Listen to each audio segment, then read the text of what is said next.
ان کی پرورش کر دی، جوان ہو گئی تو شادی کر دی، ان کے حقوق کے بارے میں اللہ سے ڈرتا رہا۔ نبی فرماتے ہیں فَلَهُ الْجَنَّةُ، اس شخص کے لیے جنت ہے۔ ترمذی شریف جلد ثانی، آقا فرماتے ہیں من ابتلی بشیء من البنات فصبر علیہن کنا لہ حجابا من النار، اللہ نے جسے بیٹیاں دی اور اس نے بیٹیوں پر صبر کیا تو یہی بیٹیاں قیامت کے دن اپنے باپ کے لیے جہنم سے پردہ بن جائیں گی، یعنی باپ کے اعمال اس قابل ہوں گے کہ جہنم میں لے کر کے جائیں، لیکن یہ ہماری بہنیں ہمیں جہنم میں جانے سے بچا لیں گی، یہ ہماری بیٹیاں ہمیں جہنم میں جانے سے بچا لیں گی۔ ایک بار اللہ کے نبی نے یہ داہنے ہاتھ کی 2 انگلیاں اٹھائی اور میرے نبی نے فرمایا من عال جاریتین، جس نے 2 بیٹیوں کی پرورش کی تو وہ اور میں جنت میں ان 2 انگلیوں کی طرح قریب قریب ہوں گے۔ سبحان اللہ سبحان اللہ۔ آقا فرماتے ہیں جب بھی کوئی چیز کھانے پینے کی لایا کرو تو پہلے اپنی بیٹیوں کو دیا کرو، یہ ہے پیغمبر اسلام کا احسان ان دنیا کی ساری بیٹیوں پر۔ اور ابھی 2-3 سال پہلے میں نے کسی اخبار میں پڑھا تھا کہ بھارت کا سپریم کورٹ یہ کہتا ہے کہ باپ کی جائیداد میں جس طرح سے اس کے بیٹوں کا حق ہے اسی طرح سے اس کی بیٹیوں کا بھی حق ہے، یہ بھارت کا سپریم کورٹ کہتا ہے۔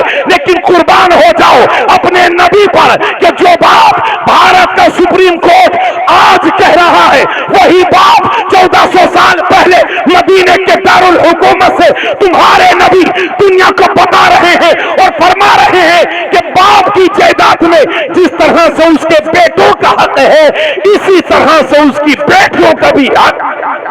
نعرہ تکبیر، نعرہ رسالت، مشرق اعلیٰ حضرت سرکار کی آمد، دلدار کی آمد، لجپال کی آمد، نور کی آمد، حضور کی آمد، پناہ یتیمہ مفتی تبریز عالم صاحب قبلہ رامپوری، کیا کہنے، بہت عمدہ بہت عمدہ، واہ واہ واہ۔ ارے بھائی صاحب تھوڑا بولا کیجئے یار، بولو سبحان اللہ۔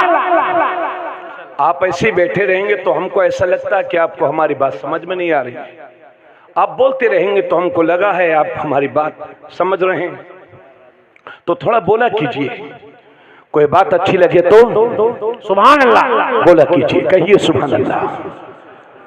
تو اللہ نے ان بیٹیوں کو رحمت بنا کر کے بھیجا، مگر ہم نے اپنی بری رسموں کے ذریعے سے اپنی قوم کی بیٹیوں کو اپنے لیے زحمت بنا دیا ہے۔ اگر آج کسی کی 3 بیٹیاں جوان ہیں اور باپ غربت کی زندگی جی رہا ہے تو بیٹیوں سے منہ چھپا چھپا کر کے آج کا غریب باپ آنسو بہا رہا ہے راتوں میں اپنے بستر پر لیٹے لیٹے، راتوں کو نیند نہیں آ رہی ہے۔ کیوں؟ کیونکہ گھر کے دروازے پر جہیز کا انٹرنیشنل بھکاری کھڑا ہوا ہے،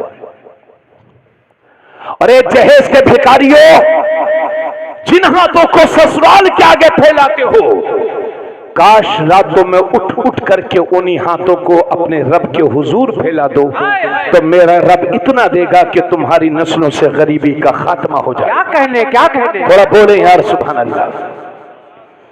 زمینیں بیچ بیچ کے لوگ جہیز دے رہے، لون نکال نکال کر کے جہیز دے رہے۔ کبھی تو ایسا ہوتا ہے کہ ایک نواسہ اور ایک نواسی بھی ہو گئے، 2-3 نواسے نواسیاں ہو گئی، مگر باپ کے سر سے وہ قرض نہیں اترا جو اس نے شادی کے وقت لیا تھا۔ اللہ اللہ اللہ، معاف کرنا مجھے، مگر باتیں میں سچ بول رہا ہوں۔ آپ کو اس بات کا یقین ہوگا کہ ہاں معاشرے کا یہی حال ہے، زمینیں بیچ بیچ کے لوگ جہیز کے بھکاریوں کی ڈیمانڈیں پوری کر رہے ہیں۔ ایسی رسمیں، نئی نئی رسمیں شامل کر لی ہیں کہ مت پوچھیے۔ بولو میں غلط بول رہا ہوں کہ صحیح بول رہا ہوں؟ صحیح، بالکل صحیح، بولو بولو، ایسے ہی ہے نا؟ 400 براتی جائیں گے، 300 براتی، جہیز پہلے ہی طے ہے، آخری دن ایک دن پہلے بچولیے صاحب فون کریں گے، کبھی کبھی سمدھی صاحب خود ہی فون کر دیتے ہیں کہ سمدھی صاحب دیکھیے جہیز میں بھلے سے کچھ کمی کرتے نا، مگر بارات کی عزت میں کوئی فرق نہیں پڑنے پائے۔ تو کیا مسلمانوں تمہاری ساری عزتیں بارات میں ہی رہ گئی ہیں کیا؟ کیا کہنے اگر اچھا کھلا دیا گیا تو آپ کی عزت ہو گئی اور کچھ سستا کھلا دیا گیا تو آپ کی بے عزتی ہو گئی. اللہ فرماتا ہے وَلِلَّهِ الْعِزَّةُ وَلِرَسُولِهِ وَلِلْمُؤْمِنِينَ. عزت اللہ کے لیے ہے, عزت رسول اللہ کے لیے ہے, اور عزت ہر مسلمان کے لیے ہے. واہ واہ واہ واہ. تم تو ہمیشہ سے معزز ہو, ان بناوٹی عزتوں کے چکر میں کیوں پڑے ہو؟ پھر یہ باراتی صاحب جائیں گے. طارق بھائی مجھے یہ سمجھ میں نہیں آتا کہ آج کے دور میں آدمی کے پاس ٹائم نہیں ہے. جی ٹائم نہیں ہے, مگر بارات کو کہہ دو تو اللہ جانے کہاں سے ٹائم نکل آتا. اللہ اللہ. اور بہت سارے آدمی تو جس گھر میں شادی ہوتی ہے ان کو لگتا کہ ہم کو بارات میں نہیں لے جائے گا تو وہیں چکر لگاتا رہتا ہے تاکہ ہمیں دعوت دے دی جائے. صحیح بتا رہا ہوں میں. پردھان جی نیند آ رہی ہے کیا آپ کو؟ بہت سارے لوگ ہوں گے آپ کی پردھانی میں ایسے جو چکر لگاتے رہتے ہم کو بھی بارات کی دعوت مل جائے. یہ پہنچے 300 باراتی, پیٹ بھر کے چکن فرائی کھائی, اس کے بعد کہا نمک کم تھا, آ گئے اپنی اوقات پر. کیا بات ہے. 20 روپے کی پانی کی بوتل کبھی اپنے گھر بس مئی جون میں منگوا کر کے کبھی پی ہوگی انہوں نے راستے میں مجبوری میں.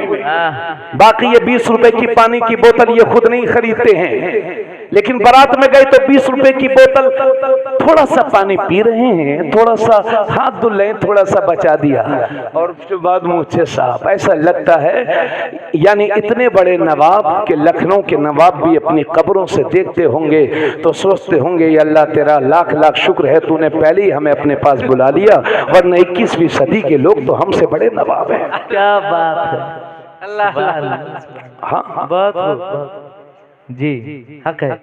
تماشا بنا دیا لوگوں نے. معاف کرنا مجھے, میں بالکل صحیح بول رہا ہوں. جی اسلام میں بارات کا کوئی تصور نہیں ہے. میں عرض کروں گا, اور بارات کے حوالے سے ایک بات اور کہہ دوں.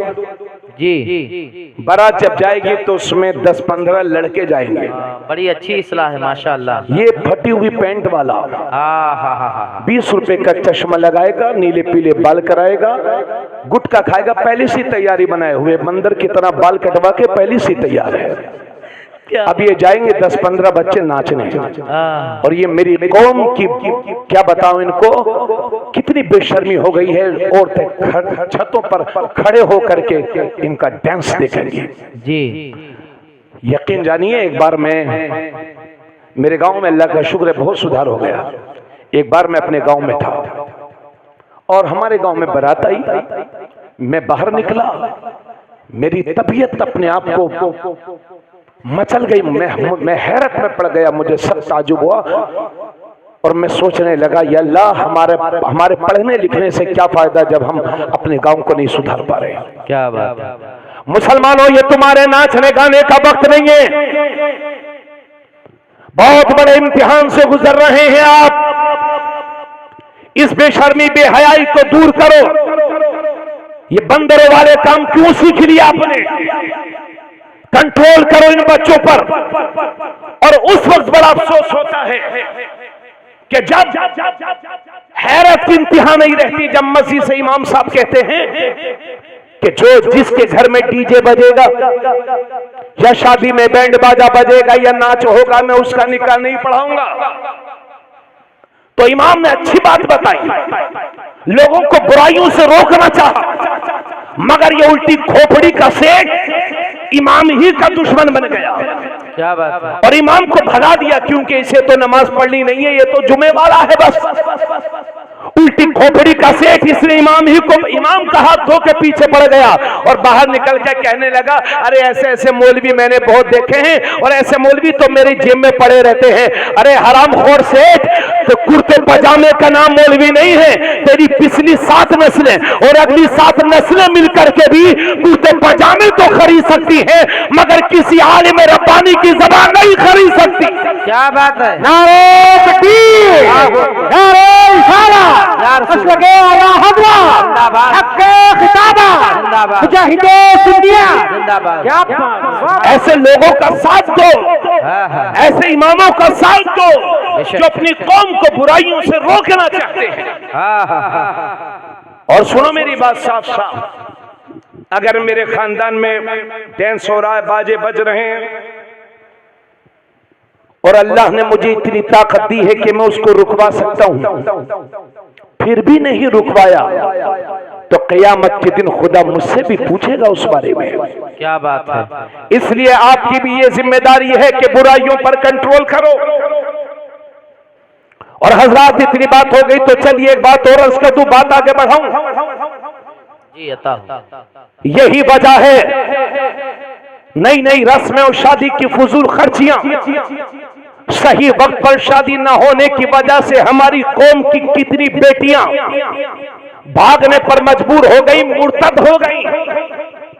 اگر بیٹیوں کو ارتداد سے بچانا چاہتے ہو، اگر بیٹیوں کو زنا سے بچانا چاہتے ہو، اپنی آل و اولاد کو زنا سے بچانا چاہتے ہو، تو صحیح وقت پر ان کی شادی کر دیجئے۔ اور آقا کریم صلی اللہ علیہ وسلم ارشاد فرماتے ہیں، بے شک سب سے بہترین اور برکت والی شادی وہ ہے جو کم سے کم خرچ میں منعقد ہو جائے۔ یہ میرے نبی کی حدیث ہے، کوئی قصہ کہانی کی کتاب کی بات نہیں کر رہا ہوں، یہ میرے نبی کی حدیث۔ آقا فرماتے ہیں سب سے بہترین شادی وہ ہے جو کم سے کم خرچ میں منعقد ہو جائے۔ اگر صحیح وقت پر باپ نے اپنے بچوں کی شادی نہیں کی، سن لیجئے، اور لڑکا یا لڑکی سے گناہ سرزد ہو گیا، لڑکا یا لڑکی زنا کر بیٹھے، تو جتنا گناہ اس زانی یا زانیہ کو ملے گا، اتنا ہی گناہ اس کے ان ماں باپ کو ملے گا جس نے صحیح وقت پر اپنے بچوں کی شادی نہیں کی تھی۔ اللہ اللہ۔ ابھی مولا علی کا نعرہ جب ہمارے بھائی لگا رہے تھے، طارق بھائی جی، یہ جو لفظ ہے، یہ جو نعرہ آپ لگاتے ہیں، اس میں ایک بار خلفائے اربعہ کا بھی ذکر کیجئے، اور یہ بھی کہا کیجئے اصل میں اس کو جو ہے کچھ سنیت کے خلاف لوگ یہ نعرہ زیادہ لگاتے ہیں، جی، آپ اس میں یہ بھی کہا کیجئے کہ ہر صحابی نبی جنتی انشاءاللہ، ہے نا۔ اور جب حضرت علی کا نام قوم سے آپ پکروائیں تو ساتھ میں ایک بار ہی صحیح، مگر خلیفہ اول امیر المومنین حضرت ابوبکر صدیق، حضرت عمر فاروق اعظم، حضرت عثمان غنی، حضرت مولا علی، انشاءاللہ یہ ضرور آپ اس کو شامل کریں اس چیز کو اپنی نظامت میں۔ اللہ تعالیٰ آپ سب کے حق میں بہتر فرمائے۔ کیسے مسئلہ رہتے ہیں مولا علی کے نام پر؟ آپ صحیح ہے، آپ کا حق ہے، سنو بھائی، لیکن جب مولا علی کہا اور حضرت فاطمہ کا نکاح ہوا، اور جب ان کا ولیمہ ہوا تھا، تو میرے نبی نے ولیمے میں آنے والوں کو کھجوریں اور صرف پانی ہی پیش کیا تھا۔ اللہ، کیا بات ہے۔ اتنی بڑی شخصیت کا نکاح، دلہن وہ جو جنتی عورتوں کی سردار ہے، اور دلہا وہ جو سارے ولیوں کا سردار ہے، ان کے ولیمے میں آنے والے کو میرے نبی پانی اور کھجوریں پیش کر رہے ہیں۔ اس سے یہ پتہ چلتا ہے کہ ولیمے کو کم خرچ میں بھی منعقد کیا جا سکتا ہے۔ قرض لے کر کے ولیمے کرنا اور دکھاوے کے لیے پورے علاقے کو دعوت کھلانا کہ ہم بہت بڑے سیٹ ہیں، ہماری بہت بات ہے، پورا 2 4 5 10 ہزار آدمیوں کو کھانا کھلانا اور نام و نمود کرنا، یہ اسلام میں ناجائز و حرام ہے۔ کیا بات ہے۔ سنے بھائی آپ، ارے بولے بھائی آپ کو سمجھ میں آ رہا ہے کہ نہیں سمجھ میں آوت ہے؟ آوت ہے نا؟ جی، تو بولو سبحان اللہ۔ سبحان اللہ۔ ایک حدیث شریف اور سنیے، آقا کریم صلی اللہ علیہ وسلم فرماتے ہیں اعلنوا ھذا النکاح واجعلوه فی المساجد، نکاح جب بھی کرو تو اعلان کر کے کرو، اور نکاح مسجدوں میں منعقد کیا کرو۔ میں جہاں بھی جا رہا ہوں کوشش کر رہا ہوں کہ یہ پیغام گھر گھر پہنچے، نکاح مسجدوں میں منعقد کرو، یہ میرے نبی فرما رہے ہیں۔ حالانکہ مسئلہ یہ ہے کہ شرطیں پالی جائیں، یہاں بھی نکاح ہو جائے گا، شرطیں پالی جائیں پانی کے جہاز میں بھی نکاح ہو جائے گا، شرطیں پالی جائیں ہوائی جہاز میں بھی نکاح ہو جائے گا، شرطیں پالی جائیں چھپر کے نیچے بھی نکاح ہو جائے گا، شرطیں پالی جائیں 5 لاکھ کے ہوٹل میں بھی نکاح ہو جائے گا، مگر آپ کے نبی میرے